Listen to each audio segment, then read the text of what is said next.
The war in Ukraine has changed the world. And now we need to think about where this world is moving to, together. That's why MIM Business School is launching the nationwide educational project ReInforceUA, where the world's greatest minds will share their ideas and insights. And you will get their experience, change your perspective, and discover what changes should the business be ready for, before and after the victory.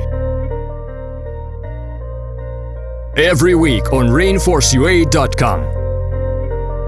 Шановні колеги, друзі, вже наступив новий рік, і ми продовжуємо наш проект ReInforceUA. Мене звати В'ячеслав Покотило. Від імені бізнес-школи МІМ Київ я вітаю вас на цьому проєкті. І відразу хочу сказати, що нагадую, що цей проєкт англомовний, і всім, кому потрібен переклад, потрібно натиснути кнопочку Interpretation внизу екрану. Dear colleagues and friends in Ukraine and all over the world, I'm Vyacheslav Pokotilo, and on behalf of MIM Kyiv Business School, welcome you on ReInforceUA project. This project was designed to intellectually support and inspire the Ukrainian business community and bring most renowned intellectuals with their ideas, which are currently on the agenda of the humankind. The project was made possible due to the generous support of both Revolution Family Foundations, 50 Thinkers organizations, and 3 major global associations of management education, AACSB, AMBA, and EFMD. We are grateful for all donations you have made when registering on our platform, and please be aware that all collected money will be directed to support temporarily displaced Ukrainian women who are going to start their own businesses. Before I shall give the floor to our honorable guest today, I'd like to remind you that you can ask questions at the end or during the session by clicking Q&A button. And for this purpose, I kindly ask you not to use chat because we may not be able to follow simultaneously Q&A chat in this part. And now I'm honored to introduce you the woman who was cited in Forbes as the world's premier expert on women's leadership. Her most recent book, How Women Rise, co-authored with Marshall Goldsmith, examines behavior most likely to get in the way of successful women. It became top seller. The book became top seller in the field within a week of publications, and the rights have been sold already in 18 languages. For over 30 years, Sally Helgesen has delivered leadership workshop and keynotes for companies, partnership field, firms, and associations around the world. She is continuing editor. She's contributing editor for Strategy Plus Business magazine and a member of 100 Coaches Network and International Women's Forum. And today, Sally Helgesen is with us. Welcome, and we are looking forward to learning from you. Please. Thank you, Slava. It is such an honor to be with you and with your participants today. So, thank you to MIM Kyiv and also to Thinkers 50, which has been a great supporter of my work. My work has been over the last 35 years in the fields of women's leadership, inclusive leadership. Today, whoever it was who selected my topic, selected tapping the power of the female vision. So I'll be talking about that as well as some insights from Marshall in my book, How Women Rise Today. But this is not just a program for women. It is a program for women who are seeking to recognize, articulate, and act on their greatest strengths, but also for men who are seeking more insights in how to be more skillful and effective colleagues, supporters, employers, employees, bosses, and colleagues for women in their organizations. And this is essential for building the kind of inclusive cultures that will lead us forward. So this is who this is aimed for. My talk today will be in two parts. First, I want to talk about women's vision and why it has such potential power in organizations. I also want to talk a bit about some of the habits that are most likely to get in the way of successful women as they seek to move forward.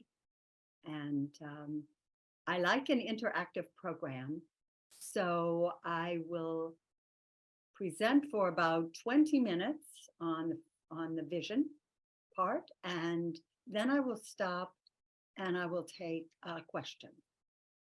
And if you have any that relate specifically to that, then I will talk for probably 15 minutes about some of the habits, maybe less, and take questions on that.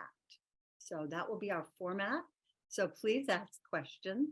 I know that not everybody will be able to be live on this program because of your electricity challenges. But those of you who are, I'd love to hear from you. So with that, let us get started. I'm going to talk about tapping the power of the female vision, both for women and for organizations. So what does this mean? We talk a lot about vision, and everybody's supposed to have their vision, as well as the larger organizational vision. But what does vision really mean? I've thought about this a lot and done a lot of work on it. And one thing I've recognized is that vision really breaks down into three components.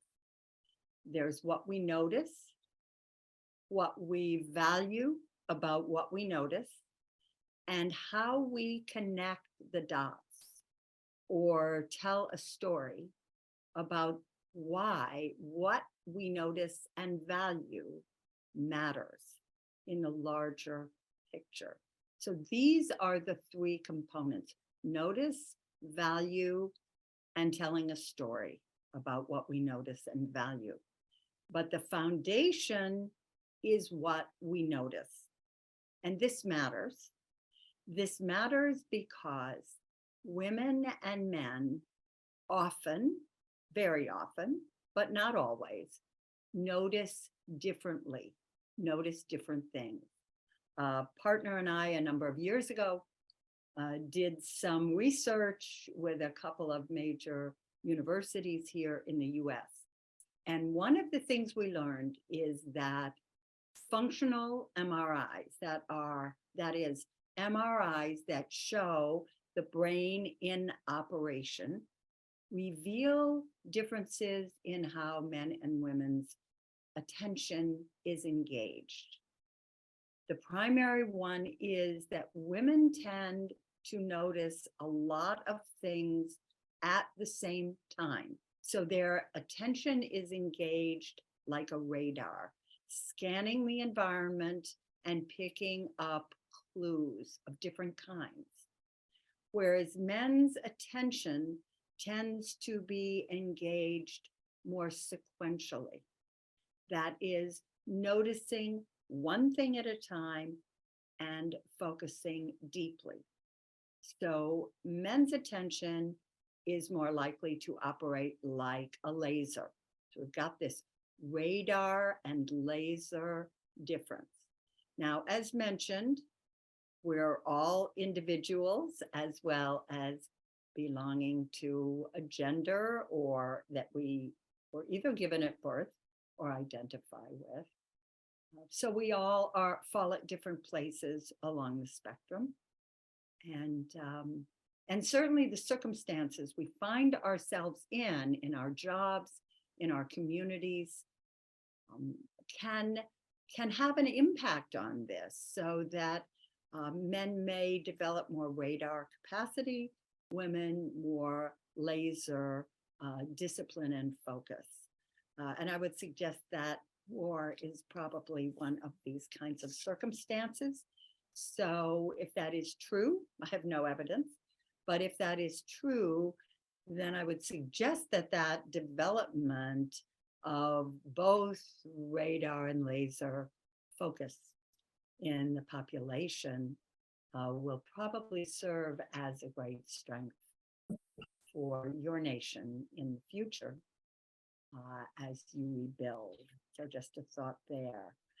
So we have this laser and radar difference. And how does this manifest? It's not just a theory. Let me give an example of a woman I worked with, had occasion to interview a number of years ago. Her name was Susan. She worked for a top global consulting company based primarily here in the US. And when she first came to work at this company, which is widely known, she was told on her first day with her new team, with her new boss, when you go to your first client meeting tomorrow, your job is just to notice. You won't say anything, you won't contribute anything, you will just notice. So the next day, Susan took her radar, her capacity for what I like to call broad spectrum notice, to the meeting with her. And what she noticed, the first thing was that the two men who were partners in the client company that her firm was working with and that her team had been assigned to, those two partners could not stand one another. They did not make eye contact. They talked past one another, and their staffs exhibited fairly hostile and disrespectful body language toward the other staff. So the next day, when she went to her team debrief, her boss asked her, "What did you notice toward the end?" And Susan said, "Well, the first thing I noticed is that the partners don't like one another." And her boss said to her, "That's not what you were supposed to notice. You were there to watch the presentations. How was this, how was the strategy plan? And how did the numbers add up?" So, and I think that's one of the important things, about this story. What Susan took away from that is she thought, "Oh no, I've made a terrible mistake. I look foolish. I look like I'm not focused. I'll never do that again." She said, and what she did for the next few years at that company and as a member of that team, and then she moved up and was with a bigger team. She said what she did was she trained herself to block out what might be distractions and only focus on, for example, the presentation and particularly the numbers. And she grew very good at identifying issues in where the numbers didn't add up. A valuable skill, of course. But she said that in doing this, she felt as if she was suppressing what was best in herself and what she could be most valuable in contributing. And that was her ability to notice more broadly. And over time, suppressing what she felt she was good at and who she was. In doing that, she began to lose energy and started to disengage, and she eventually left that firm. In addition, so that was one of the outcomes of her getting this pushback about that's not what you were supposed to notice. But then very importantly, also, in addition to that, taking it as I shouldn't do that anymore and changing her behavior and training herself in a different way. So that was one of the outcomes. The other outcome is that after a year, the client company completely blew up. And it wasn't because of the strategic plan or because the numbers were wrong, but because these two partners could not get along. So this was information that would have been valuable to her organization. And yet she did not share it. This is not an uncommon story. It happens all the time. It happens in organizations of every kind, of every size. It's very common. So what can we take away from this for ourselves? What can we learn? What is important about how we can address these kinds of situations more skillfully, no matter what position we are in? First of all, it is helpful to recognize the differences between laser and radar focus and to understand that both can be valuable. So if we are women who feel that we have this broad spectrum notice, or men who feel that we have that broad spectrum notice, but don't necessarily feel that what we would share would be valued, we want to understand its potential power and usefulness. It is a way of providing essential information. One of the earlier programs that was done here as part of the MIMKiev forum was delivered by my colleague and friend Rita McGrath. And I know I would guess that Rita talked about her wonderful concept that she popularized of seeing around the corners. And think about it. Isn't both radar and laser useful in seeing around the corners? So we want to place more value on this capacity than we traditionally have in organizations, which have, of course, been shaped by male capabilities and male talent. Secondly, we want to be able to tell a story about why this broad spectrum notice, why the information we may get from noticing broadly is important, how it is valuable. When Susan got that pushback, when she was told that's not what you were supposed to notice, she just backed off. What if she had said something like, I understand that I was supposed to be watching the presentation, and I did. I have some insights that I gained from watching that, and some thoughts about the strategic plan. However, I do believe that this information about this poor relationship is important because it could affect our firm's relationship with this company and our team's ability to contribute value. She would have been connecting the dots in a way that laser focusers who are just looking at one thing at a time might not have necessarily thought of, even though it felt obvious to her.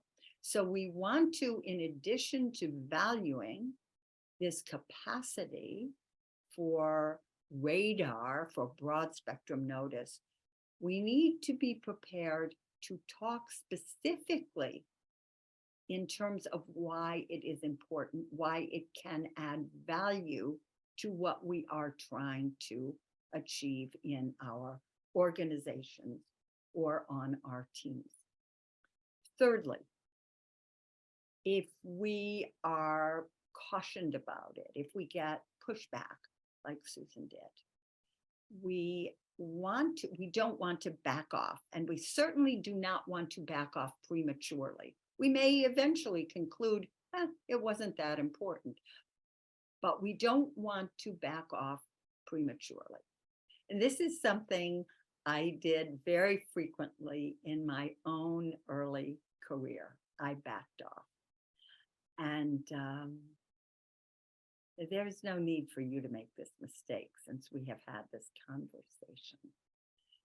It's very important to represent that value, to stand behind it. And finally, when we do share what we noticed, and when we do tell a story about why it's important, we want to be as concise as possible.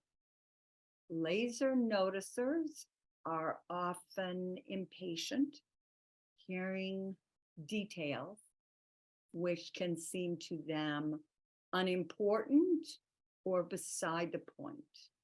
So we want to be prepared to be concise in our presentations. Susan said to me that one of the things she regretted is the way she had presented what she saw. She said, well, this might not be that important, but what I saw was this, well, you know, when the one partner said this, the other said that. She said, I wish I had been more prepared and I had just stated it very clearly. She said, I think they would have had an easier time hearing it. So being concise is not a gift. It is not handed out at birth. It is something we work on, and it always requires preparation. So those are my thoughts about the real power of vision and some of the distinctions between how many men operate, which is with a laser focus, and how many women operate, which is with a more radar, broad spectrum notice, and why understanding this can be valuable for us and for our teams and organizations. Slava, let's see if we have any questions on this. I know it's new material. I have a question. We had a discussion, but you very interesting story about Susan and her experience.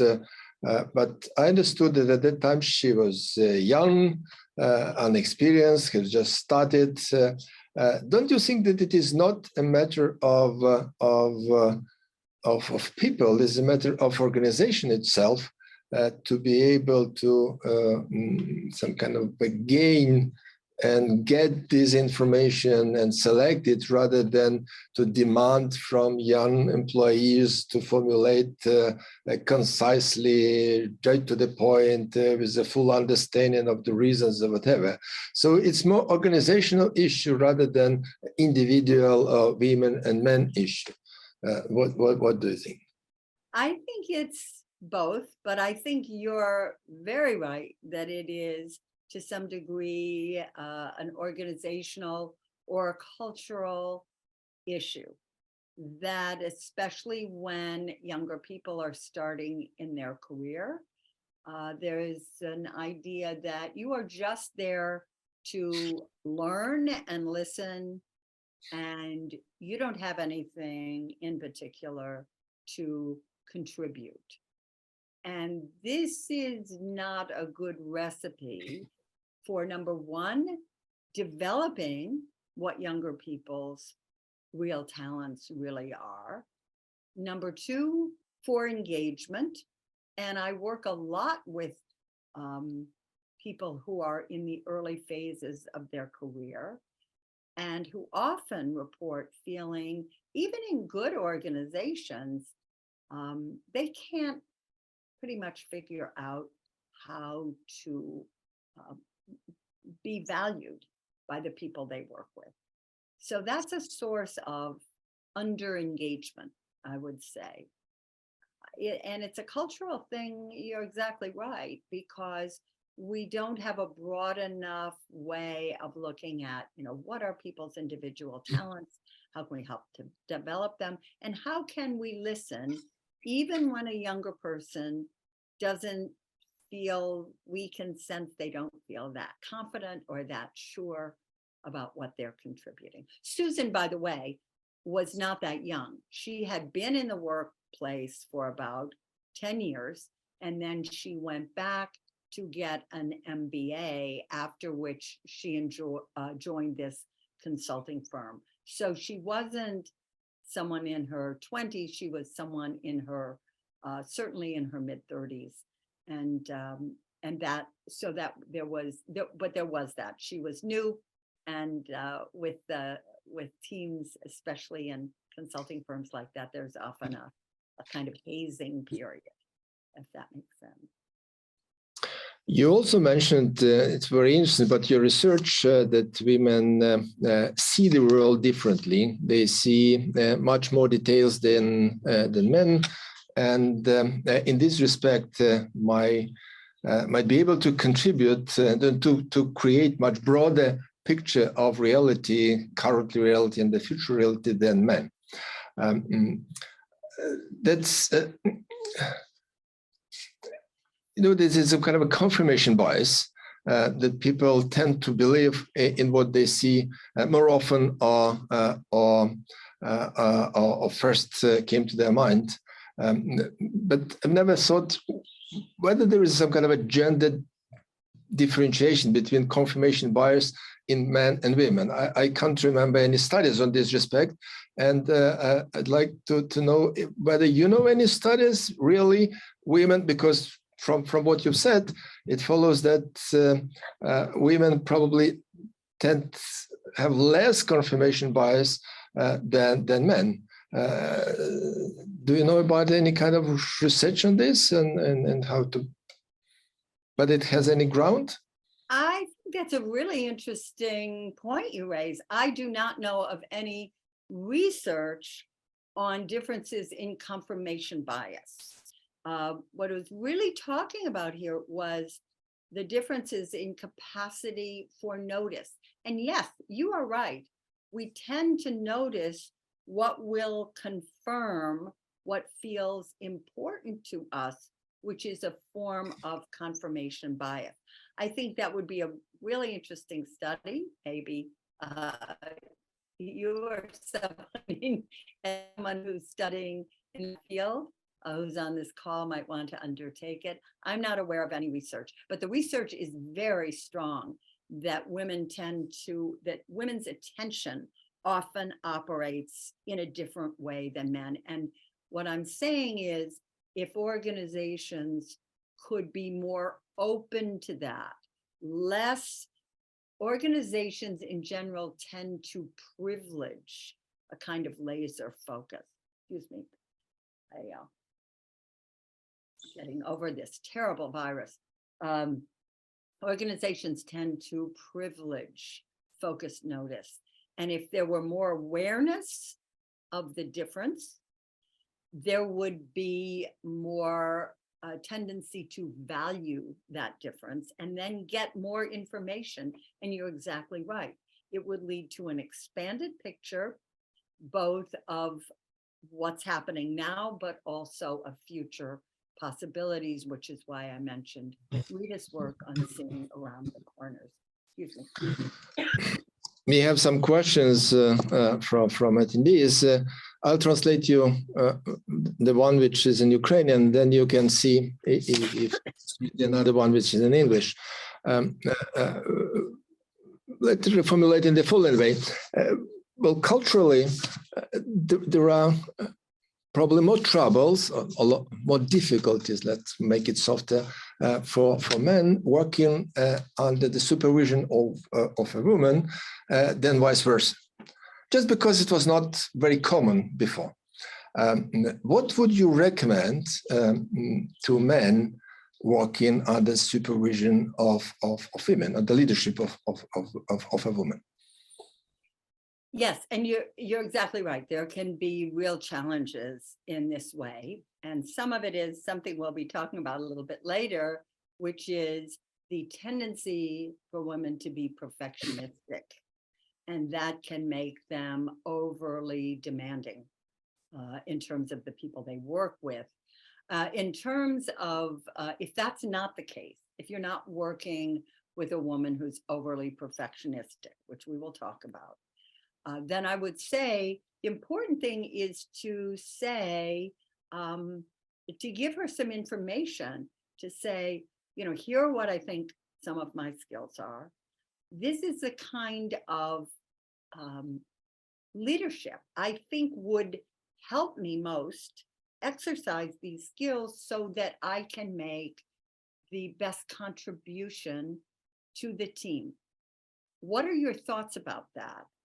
How do you see those skills? What do you see in me that can have value? So having that kind of very personal, but also informational conversation. Here's what I think I'm good at. How do you value that? Where do you suggest that I need to broaden my development? Because often, women will say, oh, this guy, used to doing things this way, and I can't get him on this path. Where do you see my development trending? How could I, by making that development, contribute more to this team? Share your objectives with me, what you think is most important here. So I think that those kinds of conversations, I've seen them in my experience be very helpful. Great. We have a question which, in my opinion, could be a good introduction to your second part of your today's presentation. What should young women keep in mind, first of all, to succeed in business? Originally as a startup, but I would put a point after the business. What should young women keep in mind, first of all, to succeed in business? I think, first of all, know the business. Know the business as broadly as you can, and try to find the places where it really fits with what your capabilities are. But two things are really important. First, have an accurate sense of what your strengths are, be able to articulate them, and also where they may create challenges for you. For every one of us, our strengths often point to where our challenges are. So we want to look at both sides. We want to develop the personal security so that we can tolerate learning what we need to know. The second thing so that's that strong recognition of what our strengths are, ability to speak about them, and ability to understand that they may also create areas where if we feel that one of our strengths is our ability to build strong relationships, we want to look at, do we just build relationships, or do we need to also get better at leveraging relationships? That is asking people we have a relationship with for either strategic or tactical help with something we are trying to do. And the third thing I would say, and my colleague Marshall Goldsmith would echo me here, don't try to do it alone. Develop a strong network of colleagues and supporters. If it's your own business, develop a network of other people who are starting their own businesses. And always have someone that can give you very honest feedback. Marshall did a fantastic study, about 800,000 people worldwide. And he found that what those who were most successful had those who exhibited the most positive behaviors is they all had someone to tell them the truth. It could be a coach, or obviously having a coach isn't available to everybody. It could be a peer coach, someone you engage who you know will tell you the truth. And you tell them what you're working on. You tell them what you need to get better at. You tell them what your challenges are, and you listen to what they say on a, regular basis. I personally have worked with a peer coach for 11 years, about 4 times a week. We touch base. It has been of enormous value.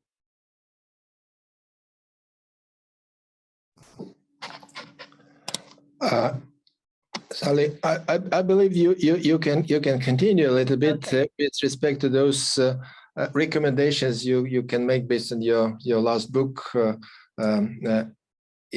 Or shall we continue with questions? Yes, let me get to that, and then we'll see if we have some questions there. It's time to do that. So in the last book, How Women Rise, Marshall and I focused on 12 habits that are, and these are things that I have noticed constantly in my 35 years, that are most likely to get in the way of women as they seek to move to the next stage in their career.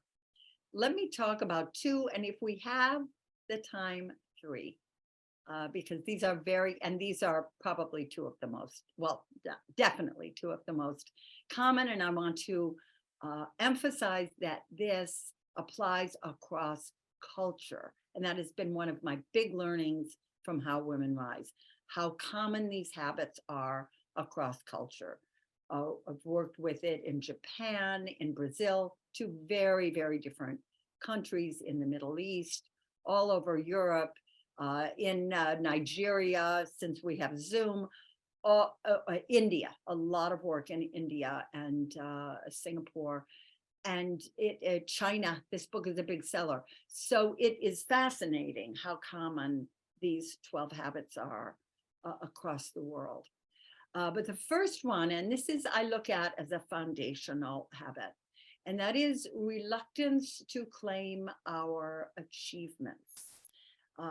You feel uncomfortable talking about what you achieved. You are afraid you'll appear arrogant, and you may have had that pushback, to be a person who's all about me.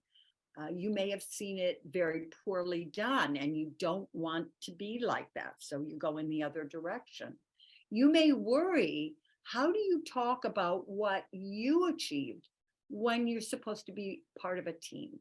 So do I talk about myself? Do I talk about the team? I don't want to take away from the team effort. I hear that a lot. So all of these things hold you back from talking about your achievements. So what we often do is adapt a passive strategy of hoping or expecting others to notice. And when we do that passive strategy, it doesn't work because people are busy, and especially with a lot of work done virtually, and so much going on, particularly in the case of people in your country, people don't necessarily notice what we're contributing. So if we let that happen, if we adapt that passive strategy and we don't get noticed, it has real strong impact on us in that we are under-recognized for what we contribute. We come over time to feel undervalued.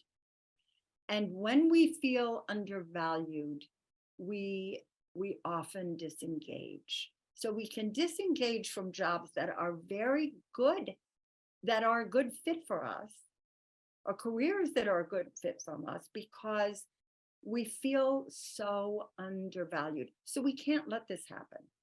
First of all, we need a strategy for getting noticed.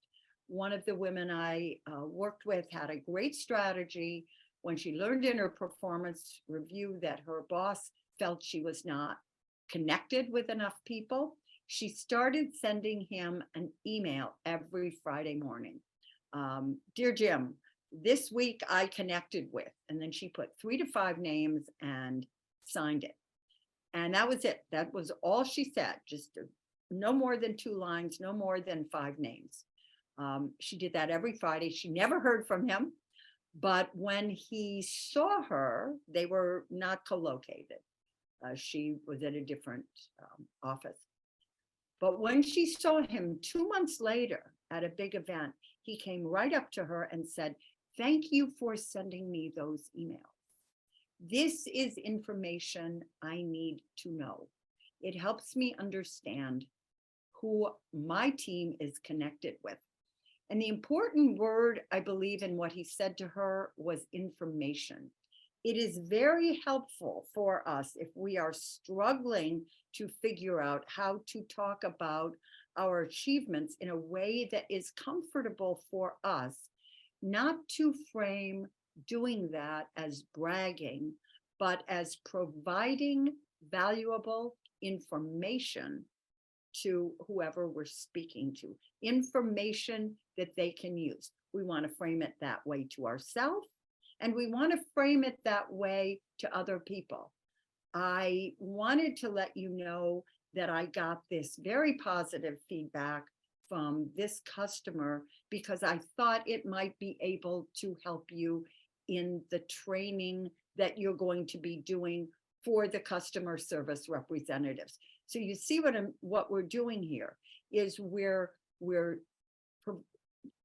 talking about what the positive feedback we got as information, and we are also being clear about why it could be valuable to that other person. So in a sense, we are connecting the dots for them. That's very valuable. 2 other tips that are really helpful here is number 1, and of course, there's always a difference in language, but instead of using the language of achievement, I achieved this, I met this benchmark, etc., using the language of contribution can be enormously helpful. The language of contribution, it can also help resolve that dilemma about, do I talk about myself or do I talk about the team? Because our team was able to meet this goal. Here was some of the feedback. This was an enormous success.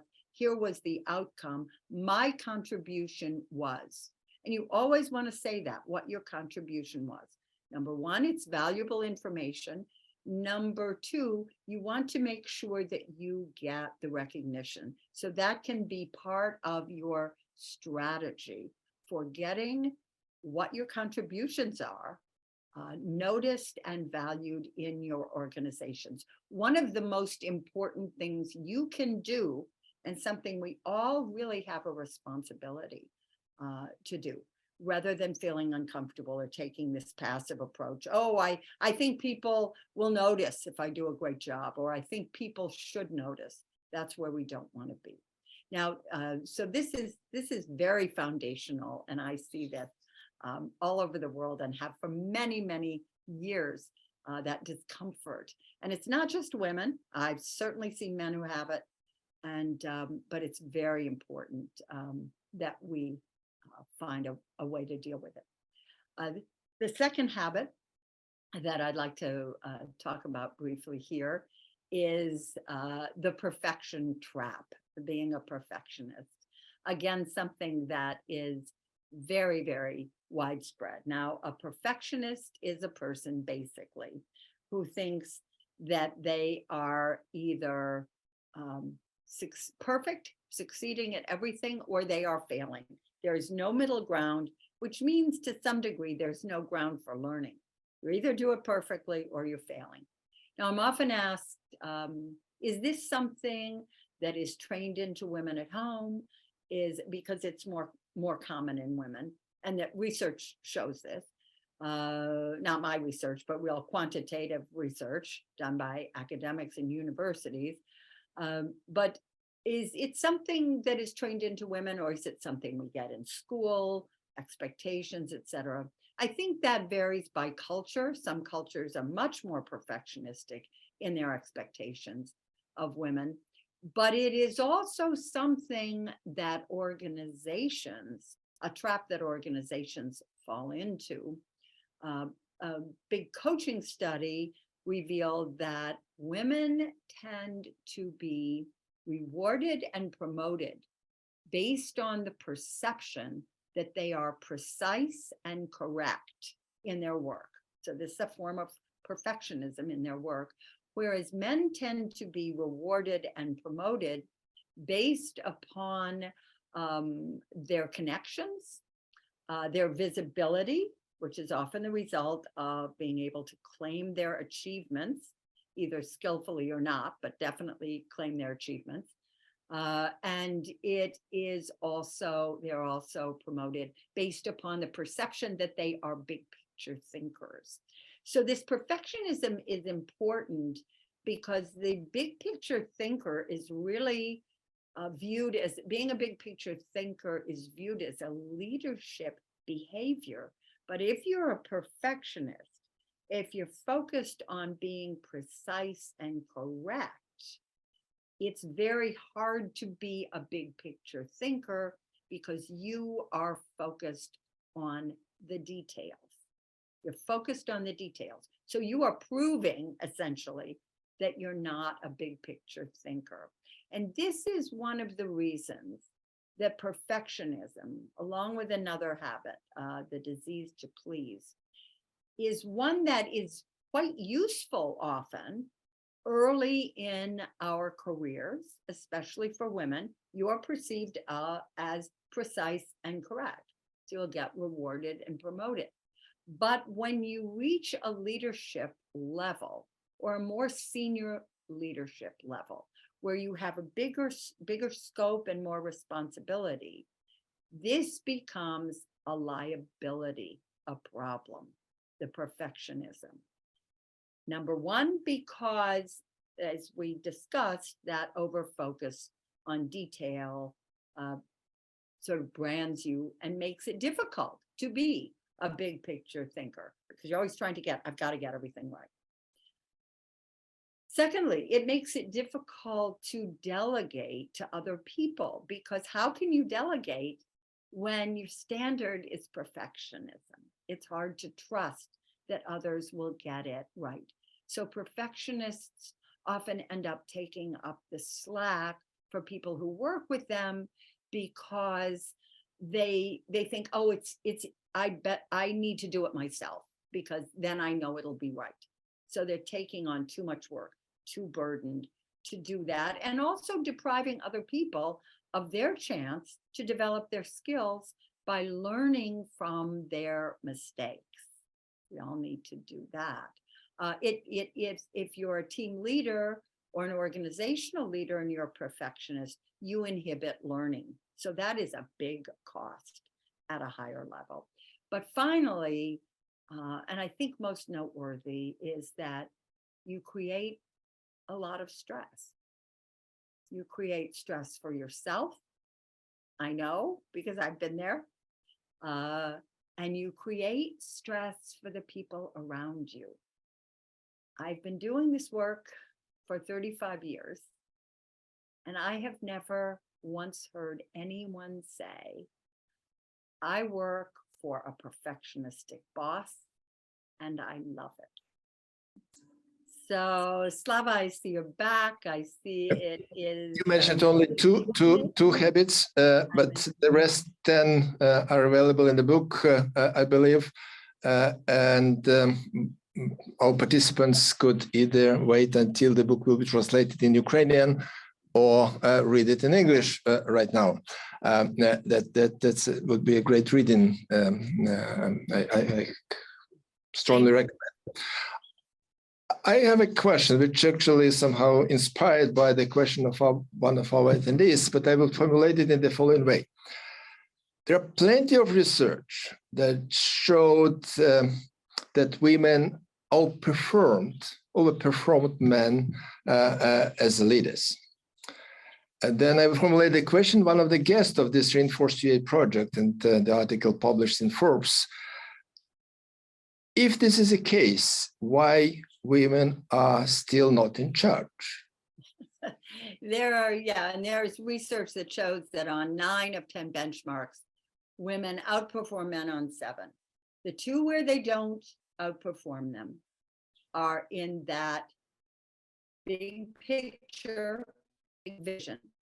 And I believe that that's a function in part at times of perfectionism, but in part at women noticing different things. So having a difficult time articulating sometimes in a cultural context of an organization, the importance of what they notice in terms of the big picture. So the big picture, men tend to be seen as more big picture thinkers. Visibility is the other thing. So women often don't have as broad a connection or as high a profile.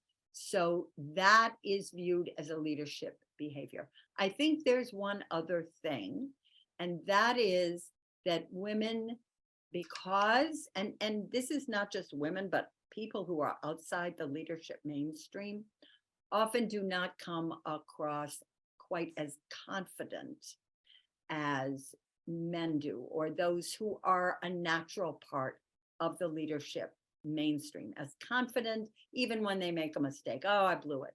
I mean, I've co-presented with my colleague Marshall Goldsmith many times. When I forget something, I think, oh no, I forgot that. He goes like, oh, I forgot that. Oh, sorry. He doesn't care.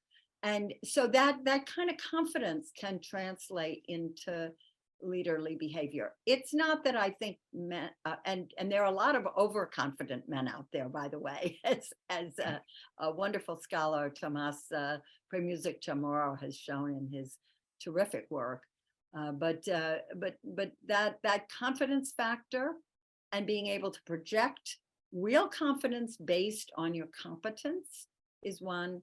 The visibility that comes from broad connections and that willingness to leverage the connection, and then the big picture. I think those are 3 areas that women can work on, and we have been talking about them this whole hour, and I think that will begin to make a difference.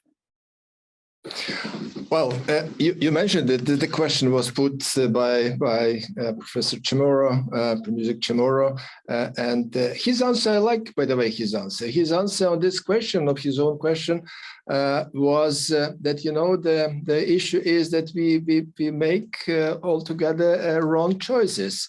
And between choosing by the better leaders and worse leaders, we tend to choose worse leaders because all those merits are not taken into consideration in most cases. And that's the problem.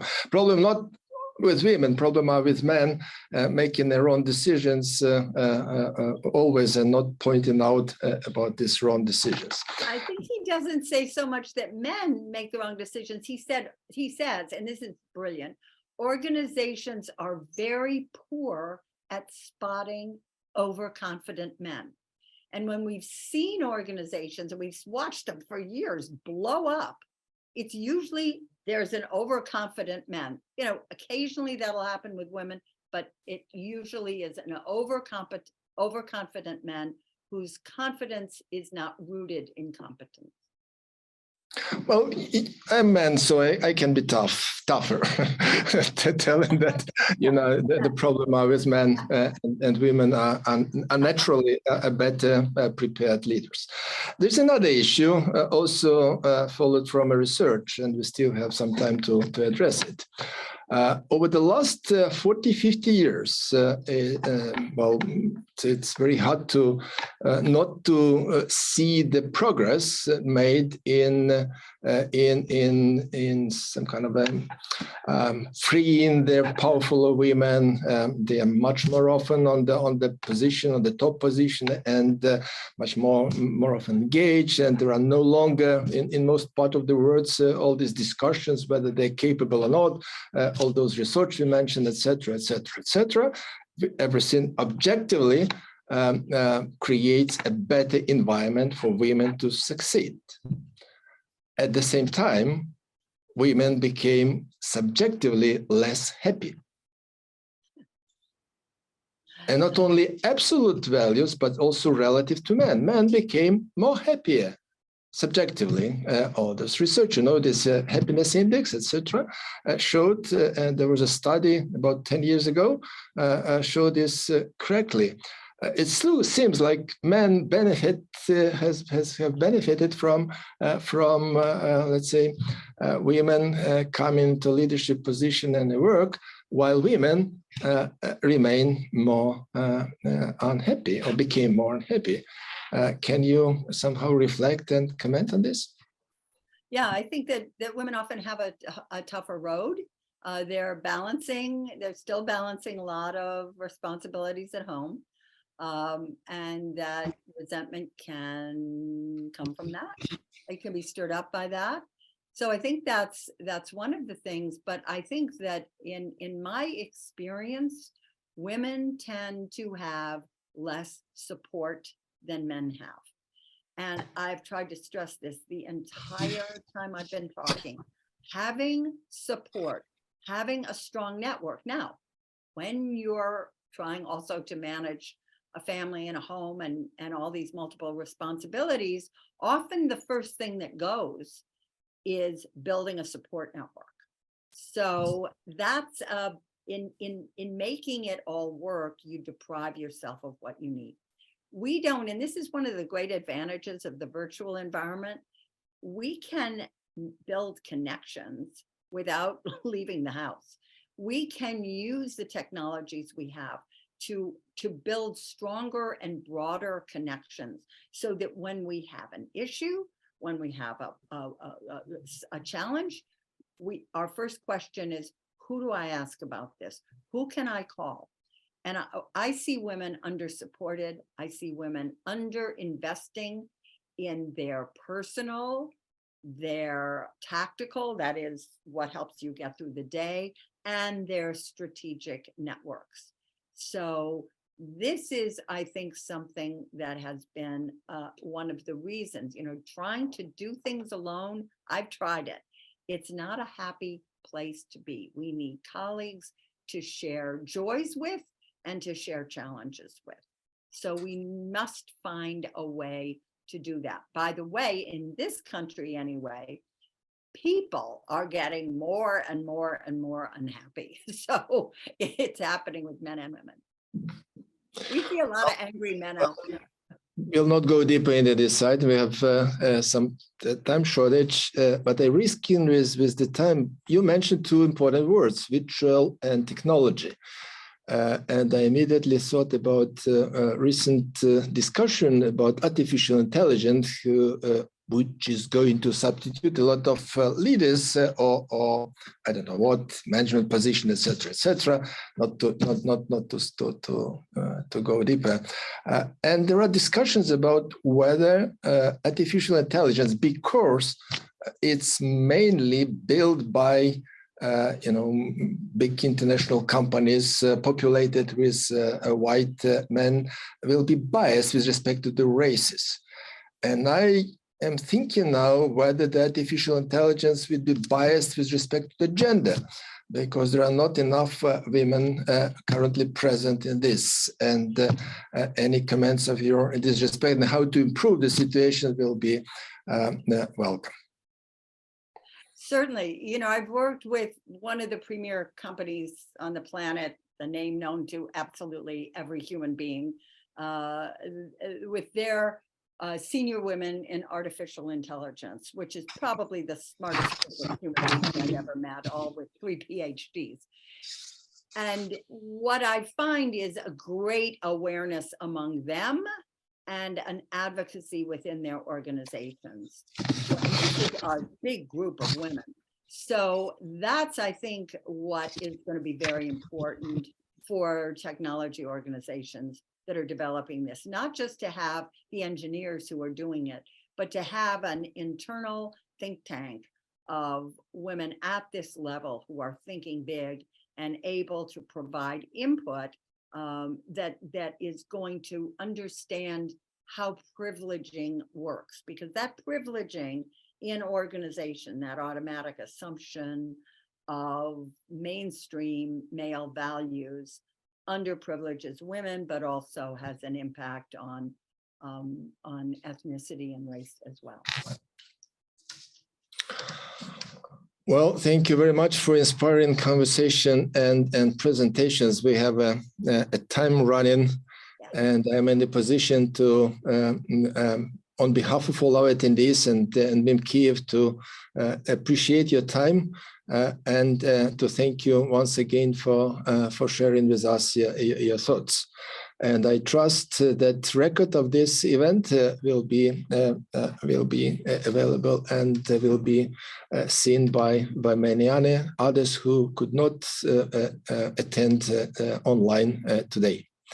And with this, I'd like to close this event and remind all the participants that we shall continue. And exactly in 1 week, on next Wednesday at 6 p.m., we shall have ReInforceUA a continuing project, and our guest will be Lian Mihov, who is the Dean of INSEAD and economic professor of Rosen Chaired in Economics and Business Transformation. And we'll be speaking about the trap of growth in economy. A little bit different subject, which also women, I'm sure, will be quite helpful, because the men are too directed into one directions, and these directions, obviously, for many women, at least on the earth, looks wrong. So, Sally, once again, thank you very much.